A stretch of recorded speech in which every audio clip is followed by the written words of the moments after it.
begin tonight with new information and new video on breaking news out of Hatton. A massive grain elevator fire there. Good evening, everyone. Crews have been fighting that fire at Anchor Ingredients for about 7 hours now, and it continues to flare up tonight. Dozens and dozens of firefighters remain on scene and will be there throughout the night. WDAY News reporter Hunter Schwartz is live for us in Hatton tonight. He talked to the emergency manager about the damage and how it's affected nearly everyone in town. Hunter.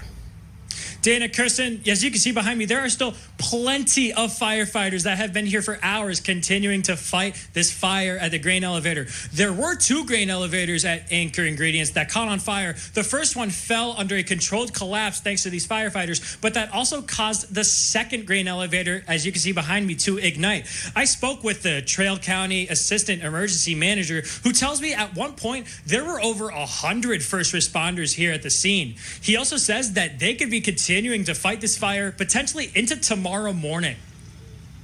Everything is seeming like it's burning how we want it to, and it's falling how we want it to, but that also could change in a minute too. Firefighters got the call around 3 this afternoon to respond to a wheat bin fire at Anchor Ingredients. As the fire grew, a couple of units turned into 16 different departments on the scene. At one point, firefighters were pulling so much water that it was starting to affect everyone else in Hatton. Gates says they eventually got a crew to start pulling water directly out of Golden Lake, roughly 20 minutes east of Hatton. We tapped into the water lines that the city has here right immediately through their fire hydrants. Just because we were pulling so much water so fast, we kind of lowered the amount of water that they were getting into the city. One building that was affected by the water pressure was the local high school. Dozens of people living in the area could see the blaze from miles away and stood in the cold to watch. No one really thought anything of it until about like 4 o'clock, it just went up. Yeah, like when we got out of school, it was just a little smoky out, and all you could smell was like bonfire. And then all of a sudden, a few hours later, just big old fire. Gates also credits several volunteers at the Hatton Fire Department for helping out, including 2 ladies that live in the area that made and delivered around 200 sandwiches to these firefighters within the span of an hour, making sure they stay fed and hydrated as they continue to fight this fire. Reporting live in Hatton, North Dakota, Hunter Schwartz, WDAY News. This is a live look at downtown Fargo tonight and the Folkways event, the Night Bazaar. It's called the Magical Night. Magic. That's why you see some people dressed as they are. There's also food, beverages, treats, music shows, and 2 magic shows. One starts at 9, one's at 8, one's at 9. The event goes until 10 o'clock tonight. It's at Broadway Square, as you can see. It's free, and it's open to the public. People are taking to the streets tonight across the region and nationwide to protest Trump administration policies. That includes efforts right here in Fargo-Moorhead. WDAY News reporter Isaac Denison is live at Woodlawn Park with a look at their message and what sets this demonstration apart. Isaac. Dana, as you said, they have moved from the streets of Main Avenue to the park here at Woodlawn Park in Moorhead. All these people that you see here behind me are here as part of National Day of Action, which is also coinciding with International Workers' Day. And a lot of the focus on this demonstration seems to be on President Trump's immigration policies as well as other economic issues like the Department of Government Efficiency. Now, according to the national organization's website, these demonstrations are designed to be nonviolent. There were several people on the Veterans Memorial Bridge earlier this afternoon, only chanting and showing signs this afternoon. This is far from the only demonstration like this in the region. Grand Forks, Jamestown, Minot, they're all hosting similar events, as well as Fergus Falls today. Bismarck and Grand Forks are hosting other events like this on Saturday. We will have much more coverage of all that you see here tonight coming up on WDAY News at 10. Reporting live, Isaac Denison, WDAY News. Storm Tracker meteorologist Robert Daly is live for us tonight in Mapleton with how the host of tonight's beer poking at Ice, never thought I'd say that, I know. Icewind Brewing, how they dealt with today's rapidly changing weather and how they're trying to keep people warm. Robert. Dana, Kirsten, as we take a live look here, I'm at, Icewind Brewery here in Mapleton. I'm joined by co-owner here, Rick Brandvold. And Rick, fortunately, the winds and the snow all started to die down, fortunately, in time for this evening. Everyone was able to get here just okay. But was there a plan B in case the wind and snow was a little more problematic this evening? We weren't too worried. We put the vans here just to block the wind if we needed to, but we're Midwesterners, so a little cold, little wind, no problem. Absolutely, absolutely. And it seems like it's been a pretty good turnout this evening. Let's not beat around the bush. Let's go ahead and do a demo here, and you kindly offered to let me actually poke it, so let's go ahead here. All right. And then you just stick it in nice and easy. Swirl it around. All right. And there we have it, yeah.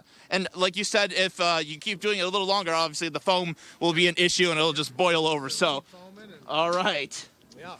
All right, and a nice way to keep you a little bit warm. Of course, alcohol not actually going to warm your body up, but at least the beverage is a little bit warmer this evening, and everyone's staying nice and toasty indoors as well. Reporting live in Mapleton, I'm Storm Tracker meteorologist Robert Daly. Just before 9 o'clock, officers were called out for a disturbance. During that response, Moorhead police say a critical incident happened. The BCA confirmed it was a use of force. 2 people were hurt. Our news team on the scene did see a child being checked out in an ambulance. That boy got out and looked to be okay. No officers were hurt. We do know Fargo police, Clay County deputies, and the Red River SWAT team were on that scene as well. Now, some people who live in the area were asked to evacuate during the incident.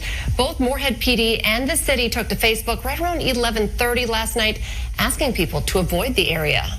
At this point in time, the area of Highway 75 between roughly 15th Avenue and Highway 10 is going to be very restricted for a lot of police movements. As of this point, the scene is safe. We don't believe that there's an active threat to the community at this point in time. How's it going? Going well. Please, I'll be right here. God's given me an easy life, and it's my job to listen to people. Mark Burnson has taught in the West Fargo area for nearly 3 decades. His coffee get-together idea was sparked by the hope to catch up with former students. What he didn't realize is that more than just his students may need a chance to catch up. 5 or 6 of them responded, and then one person responded that wasn't my student. And it made me think, maybe other people want to do this. It's an opportunity that has turned into a calling for Burnson. The Lisbon native met with over 400 people in just 2024. I just feel like it's what I'm supposed to do. I feel like I've been given an easy life. Pretty much everybody I know has more to deal with than I do. And not just bad stuff, but I don't have kids, I don't have a family, I don't have a dog, I have an easy life. And a lot of people just need someone to support them and someone to hear them and someone to listen to them and be their cheerleader. And I just feel like it's my job to do that. While Burnson feels like it's his job to be a cheerleader, the West Fargo community has been just as much of one for him. I looked at your Facebook. Half of the posts are pictures that people take of you. Hey, there he is. Hey, he's going and supporting. Like, how ingrained and loved do you feel by the West Fargo community? It feels good. And honestly, I used to think that the way to become known and the way to become popular was to be cool. And that didn't work for me. I'm not cool. I'm just nice to people. I just listen to people. I just talk to people.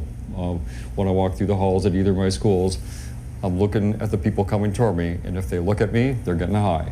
If they don't look at me, they still might get a high. And some of the community credits Mark for their growth, who recently earned a lifetime teaching license. But he says he learns just as much. I've already learned from you.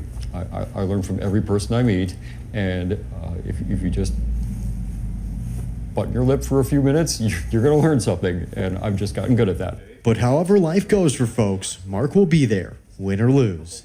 You might say he's West Fargo's Mr. Rogers. It's not all success stories.